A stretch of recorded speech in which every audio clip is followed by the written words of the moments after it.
Espiritismo e Evangelho, com Gilton Carlos. Odiar os pais. Abandonar pai e mãe.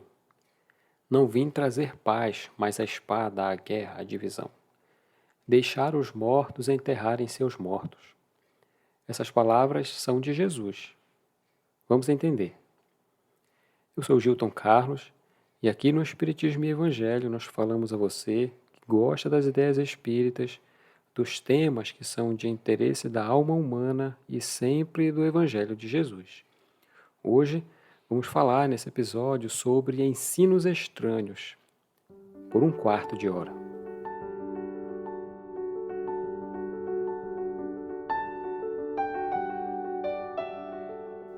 Para falar desses ensinos que aparentemente são estranhos aos nossos ouvidos, nós vamos nos fixar em um deles apenas, que está registrado no livro de Lucas, no capítulo 9, dos versículos 59 ao 60, que diz assim: Disse a outro, aqui é uma continuação de um diálogo anterior, segue-me. Ele, porém, disse, Senhor, permite-me ir primeiro enterrar meu pai. E disse-lhe Jesus, deixa que os mortos enterrem seus próprios mortos. Tu, porém, vai e anuncia o reino de Deus.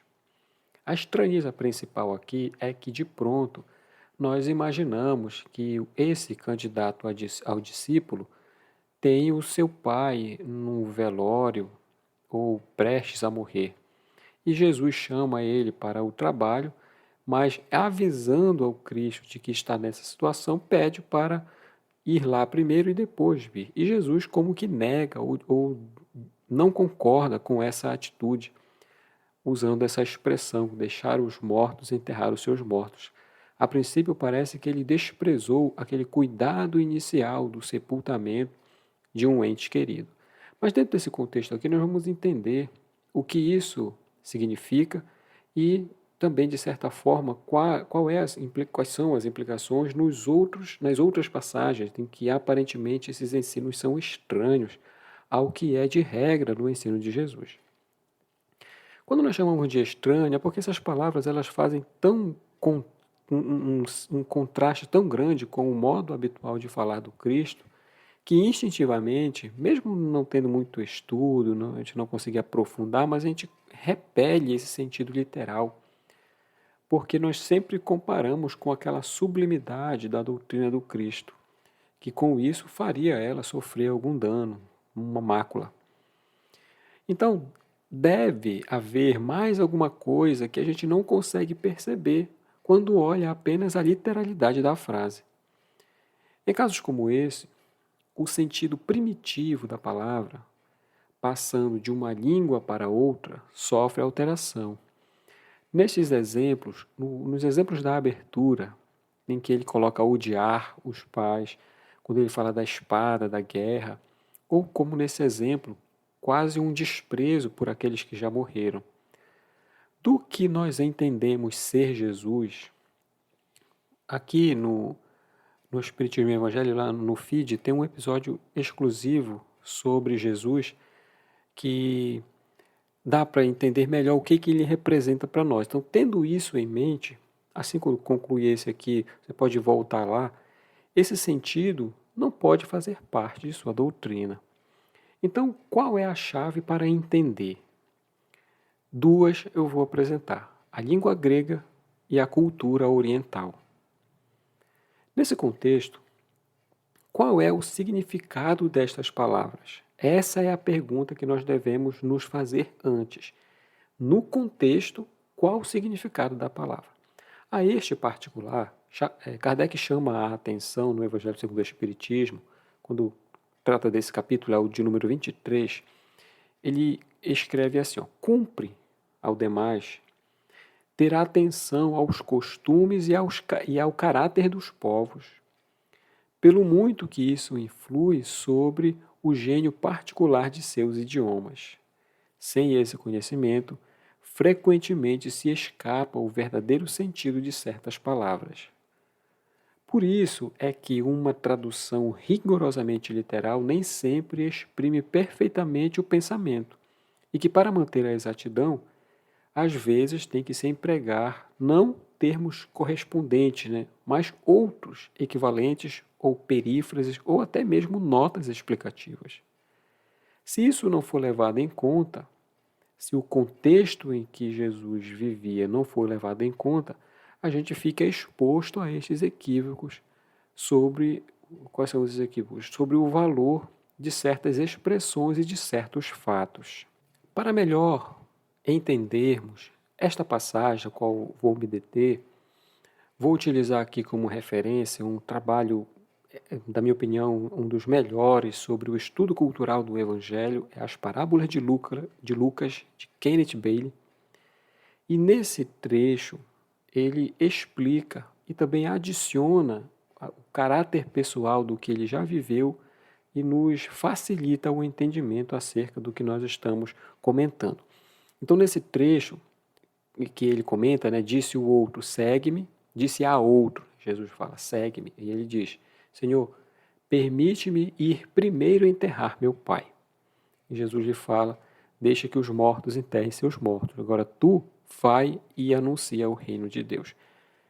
Qual é aqui o aspecto cultural ao qual eu quero oferecer a você?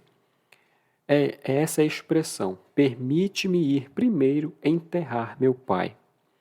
Essa é uma expressão que significa, naquele ambiente cultural, o seguinte: deixa-me ir e servir o meu pai enquanto ele é vivo. Depois que ele morrer, eu o sepultarei e virei. Então aqui, aquele candidato a discípulo que está conversando com Jesus, ele está olhando para frente, para o futuro, bem longe. Isso quer dizer o quê? Ele está adiando a sua decisão de seguir Jesus. Aqui é a chave do entendimento dessa passagem. O pai dele não estava literalmente morto. Quem enterrar o pai é uma expressão idiomática. Aí que é a questão daquele povo, daquela língua, daquele ambiente. E isso se refere especificamente aos deveres do filho de ficar em casa e cuidar dos seus pais na velhice, até a morte deles.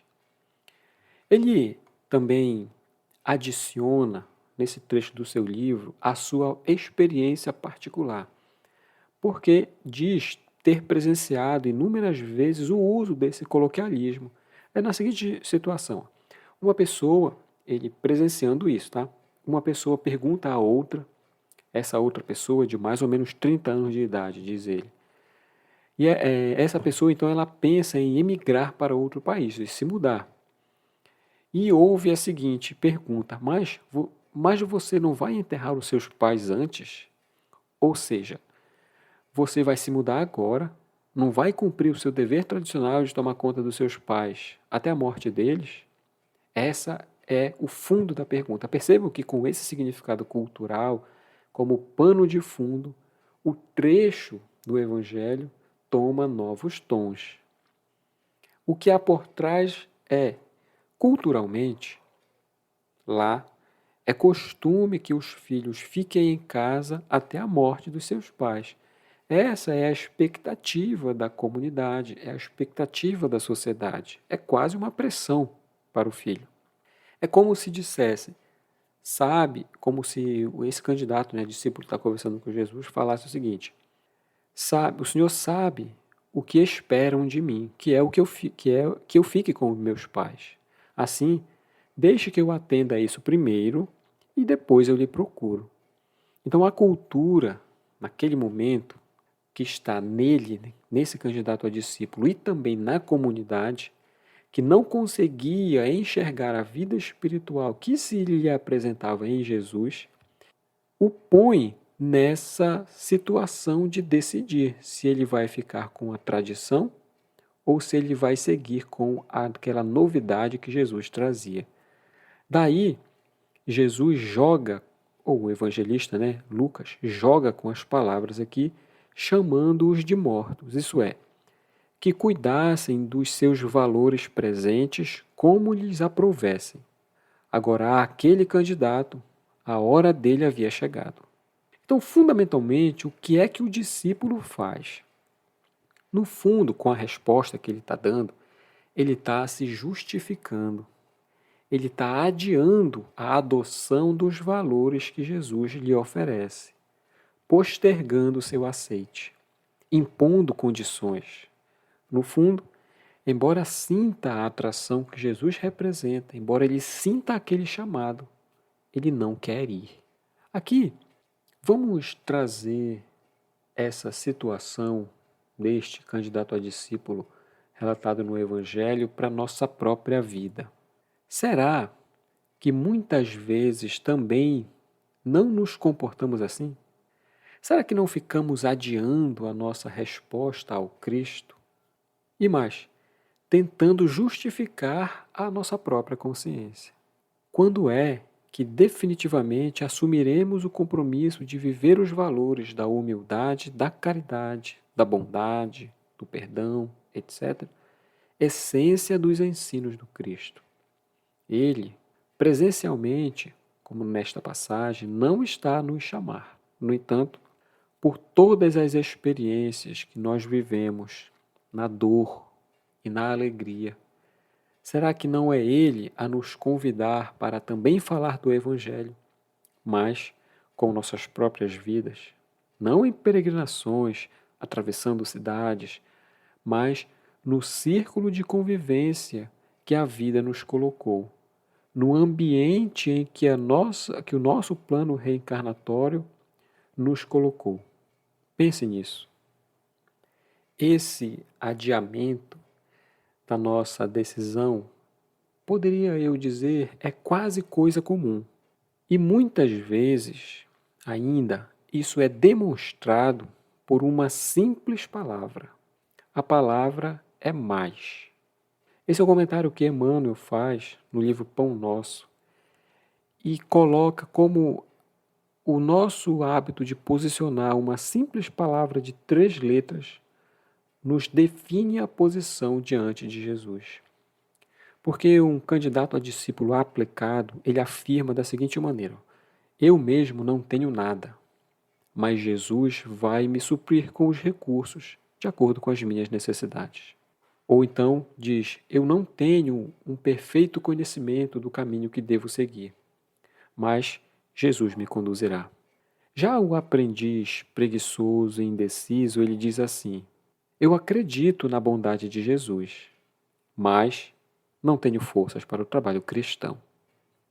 Ou também diz assim: eu sei que o caminho permanece em Jesus, mas o mundo não me deixa segui-lo. O primeiro vence com decisão. Ele identifica as suas fraquezas. Entretanto, confia no Cristo e decide viver as suas lições. O segundo prefere o descanso. Reconhece as graças que o Mestre lhe conferiu. Todavia, prefere não se comprometer. O primeiro fixou seu pensamento na luz espiritual e decide seguir adiante. O segundo fixou seu pensamento nas próprias limitações e decidiu ficar paralisado. O mais, MAS, é uma simples palavra e frequentemente nos define a posição íntima diante do Evangelho. Quando ela é colocada à frente do nome santo do Cristo, exprime a firmeza e a confiança, a fé e o valor. Contudo, quando ela é colocada depois do nome dele, nos coloca a indecisão, a ociosidade e a indiferença. 3 letras apenas que denunciam o nosso rumo. Assim recomendo meus princípios, mas Jesus pede outra coisa. Assim Jesus aconselha, mas não posso fazê-lo. Por meio de uma palavra pequena e simples, fazemos a nossa profissão de fé ou a confissão de nossa ineficiência. Olhando para nós mesmos, onde colocamos o mais? Antes ou depois do nome de Jesus?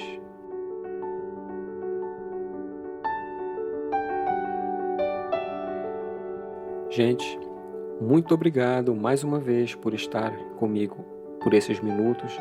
Eu espero todos no próximo episódio. Queria deixar aqui um abraço especial àqueles que nos escutam em Luxemburgo e nos Estados Unidos. Obrigado por nos acompanharem. Se você gostou, clica aí no botão de seguir ou de curtir do seu agregador e assim eu vou saber aqui se você está gostando do conteúdo e de onde você é. Também pode nos seguir no Instagram, é no Espiritismo e Evangelho, ou pode ser no meu pessoal Gilton Carr. Lá na postagem eu vou colocar as referências que eu usei para elaborar esse episódio aqui. Um abraço a todos e que Jesus os abençoe.